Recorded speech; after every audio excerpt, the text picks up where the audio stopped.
I save buying it, driving it, owning it, and selling it? That's fantastic.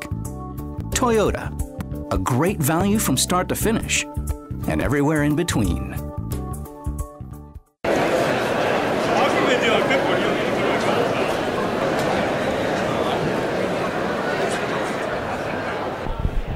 I'm standing next to one of the great Philadelphia Wings players, and he is about to tell me all about this program, IMG. I really don't know anything about it, so Kevin, I'm going to let you basically take it away. I appreciate it. I appreciate the opportunity. We're about a year old. Okay. We're based in Bradenton, Florida, 450-acre facility.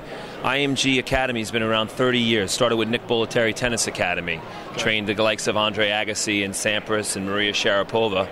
IMG came along in the 80s and added new sports, soccer, basketball, baseball, tennis, and golf. And then this past year we added football and lacrosse, and I've been fortunate enough to be named director. So basically what we are is we're the only full-time lacrosse facility, training facility in America, 24/7, 365. We invite teams down to train. We have camps, we have tournaments, we have combines, we have clinics. That's one part of the IMG Lacrosse Academy. The other part of the IMG Lacrosse Academy is our full-time program that we hope to start this fall, where we'll have 20 boys, and they'll train every single day within my tutelage, under my tutelage, and my assistant, Tony Ventaquaccio. And they'll go to school at the Pendleton School, which is our private school. It's sort of in the mix of the Hill Academy that Brody Merrill has up in Canada. That's some intense stuff. It's very intense. You know, we've got incredible facilities, great weather, and what really sets us apart is the Performance Institute.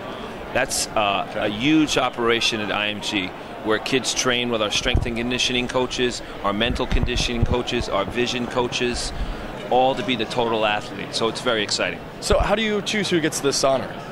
Like, does someone sign up? Is there a raffling? You only get 20 kids, right? Yes, we have kids that we want kids that are devoted to get their game to the next level. It's for the dedicated athlete, the lacrosse player that wants to play at the highest collegiate level, and we're going to make them the best player they can be. So we're reaching out all over America.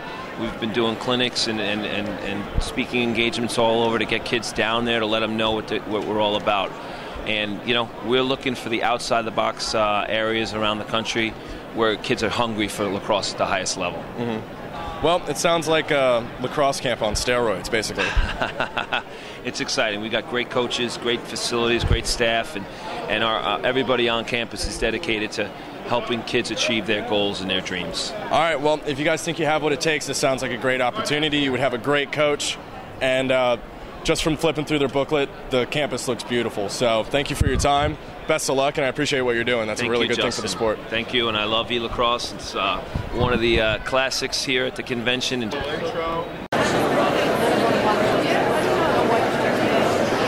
lot of people's favorite exhibit when they come to the National Lacrosse Show is definitely the traditional style sticks. Alfred has been here for years. You can always find him here, and he's happy to talk to about, lacrosse, how it should be, I think, in your eyes, how it originally was, and how he really, really likes to keep it traditional and keep that spirit alive within the sport. Yeah, you're right. And I'll show you one of the things I make. This is like an 1840 replica. Okay, people really like this. It's sweet. When George Beers in Canada started his lacrosse club and made the rule book and started it for everybody else, this is the kind of stick that they used. Wow. Okay, with the original style lacrosse ball. All right, now that's one kind. Okay, that developed into the modern stick. This is a box lacrosse stick. I make these. Yeah. Okay. Very popular. The Indian leagues, the Canadians, the box lacrosse. Yeah, the beautiful sticks. Yeah, very nice. And I also make. This is a Ojibwe. This is Menominee style from, say, Wisconsin. Okay.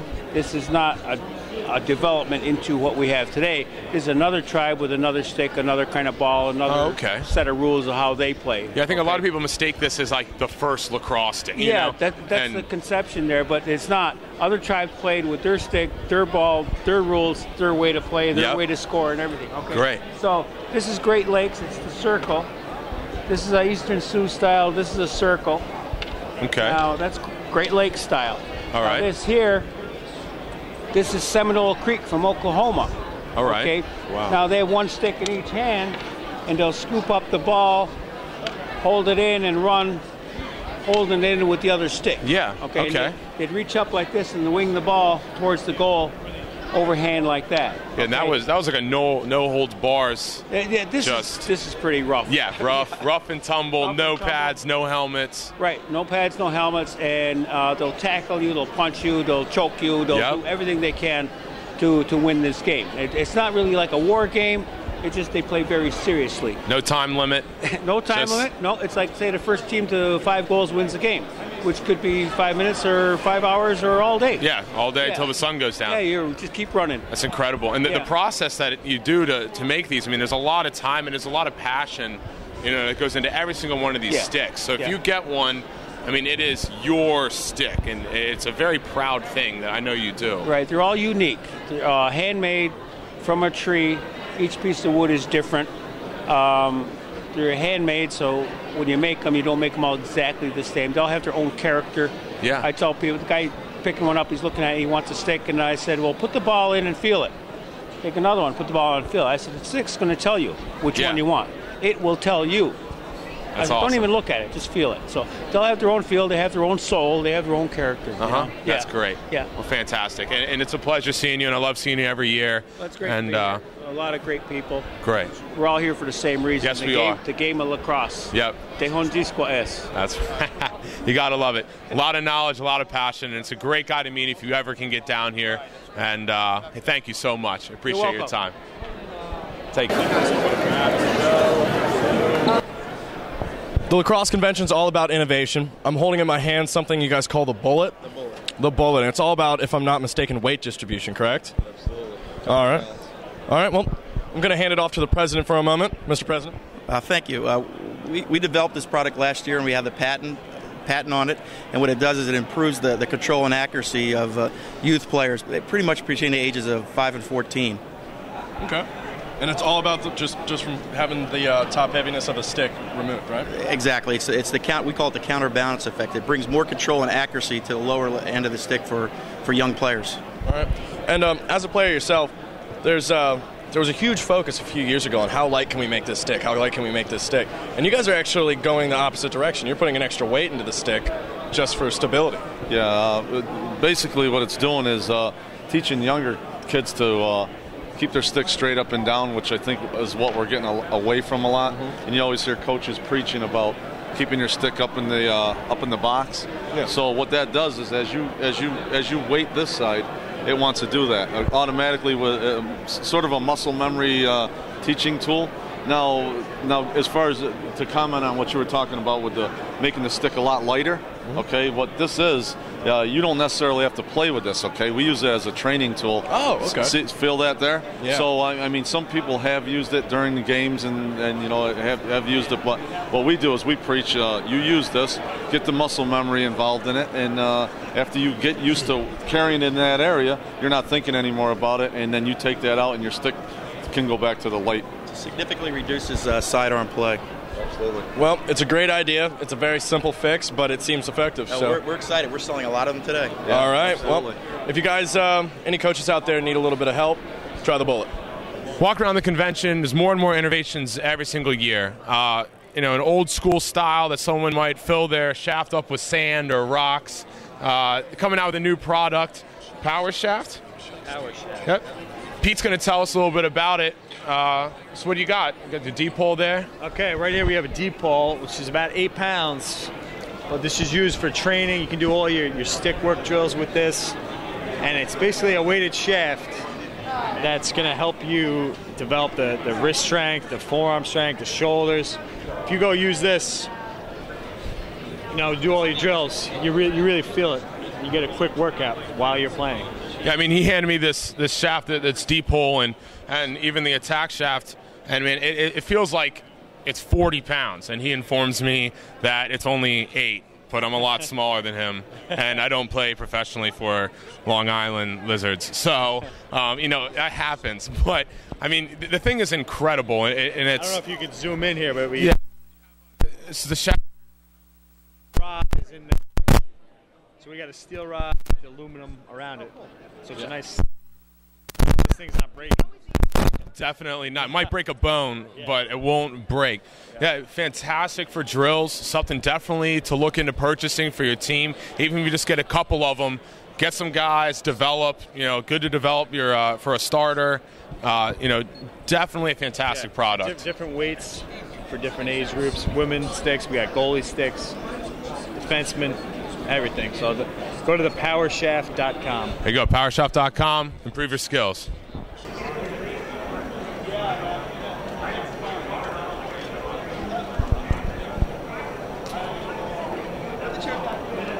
I'm here with Bill and Rocky. You guys are the founders, if I'm not mistaken. Founders? Co-founder, and you're just an avid player of wheelchair lacrosse, which is the handicap-enabled version of the sport. We see two people over here enjoying it. And can you guys tell me how this came about? How, besides the fact that you obviously love the sport, how did this actually happen? It happened about 2 years ago. Ryan and I were skiing. He had played tennis, knew he could kind of push around, and one of the guys from tennis, his coach, was a lacrosse coach. So for years and years, he kind of stewed about it. Nobody to kind of play around with, but we were skiing.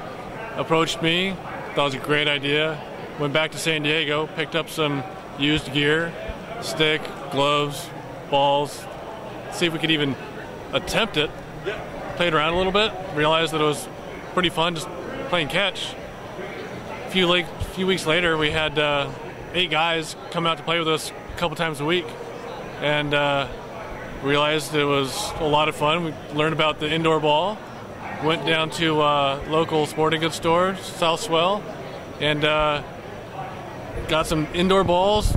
Wondered what the hell we were doing with the cross balls and a wheelchair, and he went through and talked to his the reps. Next thing you know, we had 10 sets of everything, and we got guys out, padded them up, and we've been playing ever since. Sounds great. What are some of the main different? You said you use indoor balls? Yes. What are some other main differences? We didn't modify the rules too much from standard lacrosse. For the main reason is we want the transition into wheelchair lacrosse to be as smooth as possible. So basically, all the standard rules apply. Same equipment, same hitting rules, same everything. Basically, elbow guards, gloves, helmet, mouthpiece. Goalies are going to be wearing a goalie chest protector. The only thing different that they do is they're going to wear catchers, baseball catchers, shin guards, to really protect the front of the legs.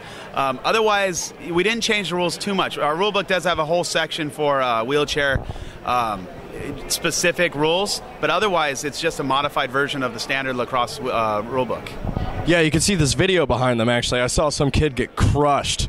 So obviously my favorite part of the sport is still there. There, he just got crushed. Yeah, you saw it. Nice. Awesome.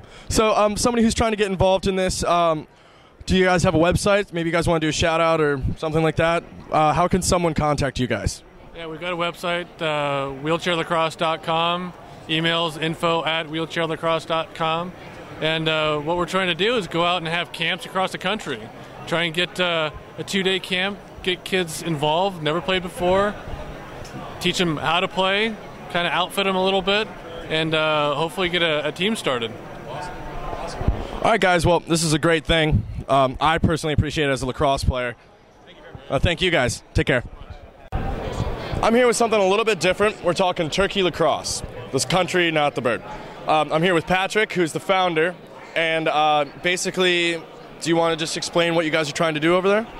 Yeah, what we're doing right now is we have about 50 players, men. We have 10 women. We're less than about a year old. We're growing about 1 to 3 new players every single month. What we're looking to do is spread the game of lacrosse inside Turkey. Turkey has 72 million people. Half of them are under the age of 30. So the growth potential is huge. Gotcha. All right. And I don't even know anything about Turkey. What do they play over there? Soccer, I guess? Soccer is what they play. It's their main sport. They also have basketball. Alvin Arvidsson is over there in Istanbul now. He just signed a $2 million a year contract for 2 years. There's volleyball. That's really the major sports. So no contact sports, so this is perfect.